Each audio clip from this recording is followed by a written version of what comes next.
Today, I want to talk about something that's been on my mind for a little while, which is authentic content and human connection. And as AI gets more and more advanced, as it progresses to where it's really hard to tell what's real and what's fake and what's AI generated, what do we need to do in our sales and marketing, in our companies to combat that and build trust?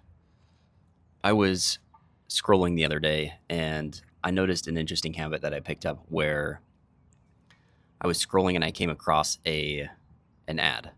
It was an AI generated video ad. And I scrolled past it super fast, like just really quickly got past it. And I kind of stopped. I'm like, now wait a second, why did I do that?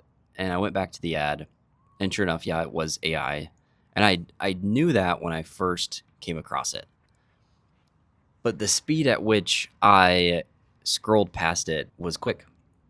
And I say this to mean that I had just subconsciously, I saw that it was AI and I scrolled past it super quick. And it's just because it's fake. It's perfect. It's too good. And I think we as humans, we don't like the perfect, polished everything. And so for me, I scrolled past really fast because I knew it was fake. I didn't care to watch it. I don't care to look at an AI generated avatar talking about some marketing or brand or whatnot. And so I think we're going to this place where it's interesting that I feel a lot of people are starting to shift that way, where we're shifting back towards wanting all things human, all things real. And and so that's an interesting thing that I noticed this past week. By the way, if you click down in the description, there is my 7 ways in 7 days to grow your business, which is over the next 7 days. I will send you 7 ways to your email inbox to grow your business. It's about a 3-minute read, and hope it helps. So go check that out. Another thing that I've noticed is it's never been easier to connect with people and build genuine relationships than it's ever been in the history of the world. We have this awesome thing called social media where we can connect with anybody, we can have conversations, we can put out content like this, and hopefully this will resonate with somebody. And same thing, we can make posts and reels and we can just share feelings and thoughts with the idea of connecting. With that said, when everything that we make is just generated by the same mathematical algorithm, we start to lose our voice. We start to lose our ability to come up with our own ideas, with our own thoughts and reasoning and patterns of thought that are in our own brains. And we start to use a large language model that is programmed a certain way, which is why everybody sounds the same, which is why everybody puts out content and emails that we can quickly spot are AI. And so we're kind of at this interesting point in the world where I feel like there is a huge pendulum shift back towards wanting that real authentic connection and content. I'm traveling down, I'm just on the border of southern Utah and Arizona, visiting some family I don't see super often because they live out of the States.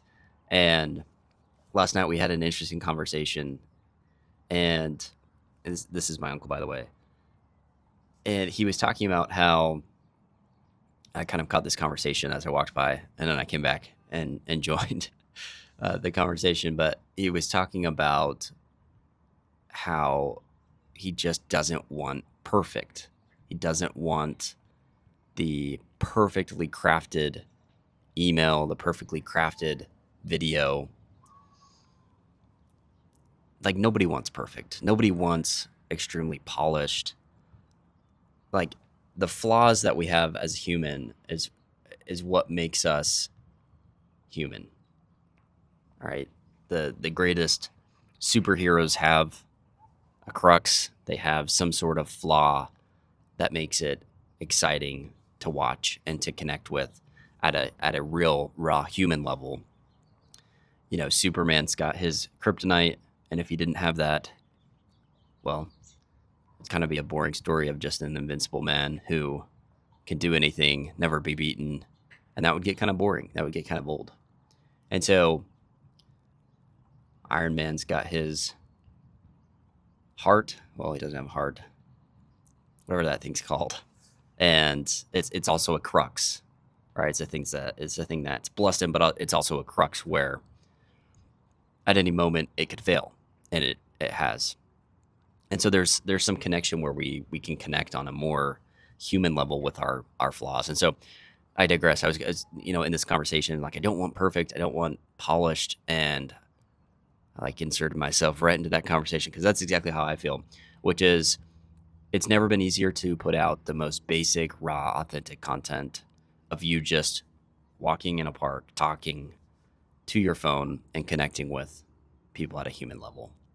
A couple years ago, I did a test where I essentially went out and I hired actors to take all of our scripts, film these scripts, which were for ads. That way, our founder didn't have to film, and had him film them, took them back, ran them, put budget behind them, and lo and behold, the videos where we spent a bunch of money hiring these actors absolutely tanked.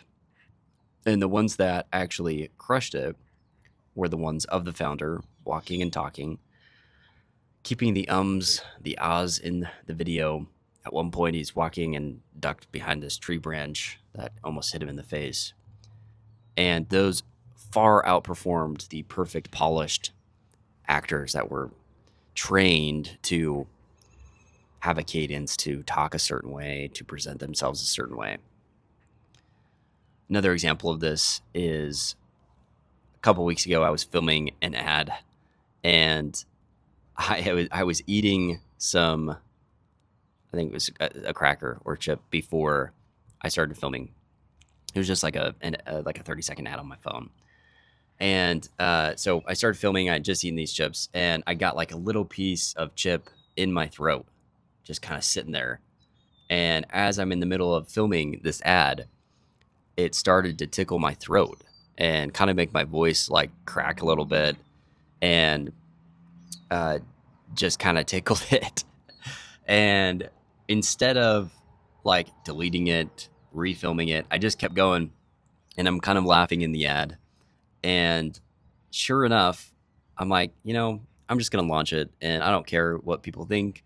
It was a genuine moment. So what? Doesn't need to be perfect. I throw it out there, and sure enough, it's my second best performing ad this year. And so I've now pushed thousands of dollars in budget towards that ad. It's brought in, I don't know if it's hundreds at this point, but dozens of new leads and buyers onto my list, and new opportunities. And so just it's another interesting story that it doesn't have to be perfect. It doesn't have to be polished. And I think that's because it's what resonates. As AI gets better and better, like I feel like a year or two ago, I had come across a video and I'm like, oh yeah, this is clearly AI. And then there's been a few times where I'm watching something, I'm like, wow, no way, that's super interesting, or I didn't know that happened. And then I'm like, wait a minute. And I kind of like step back. I'm like, this is AI. This is totally AI. And I'm almost frustrated that I was almost tricked, that I almost walked away from that video thinking that this isn't AI, or that this is real. And so now I'm like, how many times have I watched the video in the last couple months where the video was AI and I didn't notice, and I just watched and had no clue. Last story before I wrap this up. So the same conversation with my uncle, his wife was texting a friend, and her English wasn't that great. And she's reading this text, and there's the M dashes in this text. And she's like, did you use AI to message me? And she's like, oh yeah, I was just busy doing whatever, and just thought I'd rather respond quickly than then get back to you later. Which to her point, sure. But she was like, no, I want you to text me and use your voice. Like, don't ever message me with AI again. Like, I want to talk to you. I'm not texting you so that you can use a mathematical formula to respond in a perfect way with these yum dashes. So interesting. I know I said that was the last story. I've got one more story. This same uncle, the company he works for, they have intake forms for new customers, new clients. And on this form, they have this really long, detailed intake form about their history, about what they're looking for. And he started getting all of these intake forms that were clearly AI written. And it made it extremely hard to discern and get an idea and a feel for this individual, like the experiences that they had and what they've been through. The company he works for, they do these retreats. And so it just like leveled the ground where all of the intake forms were nearly identical, or they sounded the same, just a little bit different story. And so what they did is on the form, they required them to check a box that says, I will not use AI to fill out this form. And it totally fixed it. People stopped using AI. It was very clear. They went back to filling out the form normally, and they can now get a read and discern for the individual and what they were like, the experiences they had, and like actually connect with them. And so I think that's really the whole topic of today's video, which is how can we connect with a soulless mathematical equation? Well, we can't. Humans connect with humans. People buy from people. And when our output is just a mathematical equation that is going to produce similar outcomes across the board, we're losing our voice. We're losing our ability to share what makes us unique, our perspective. And that is something that the world cannot go without and cannot lose. And so I'm here advocating for just simple, raw, unfancy videos and content that actually connects with people. Now, I'm not against AI. AI is great. I use it for a lot of things. It codes great. It solves a lot of problems. And the speed to certain outcomes is worth doing that. But for the connection part, for actually resonating with other humans, I don't use that. And I'm not going to use that. And you won't see me creating some hyper polished AI generated persona or hyper polished content, hyper edited content, because the people that I want to attract are the people that hold the same values as me, which is recognizing that as AI gets better, we just need to be more human. So I'd invite you to be a certified human like myself. I've always found that concept hilarious, a certified human. You'll see that in my emails sometimes where I'll sign off with certified human because we're all certified humans. So anyways, hope you enjoyed this one. If you enjoyed this video, you'll probably like this other video that I will link up above me. And we'll see you in the next one.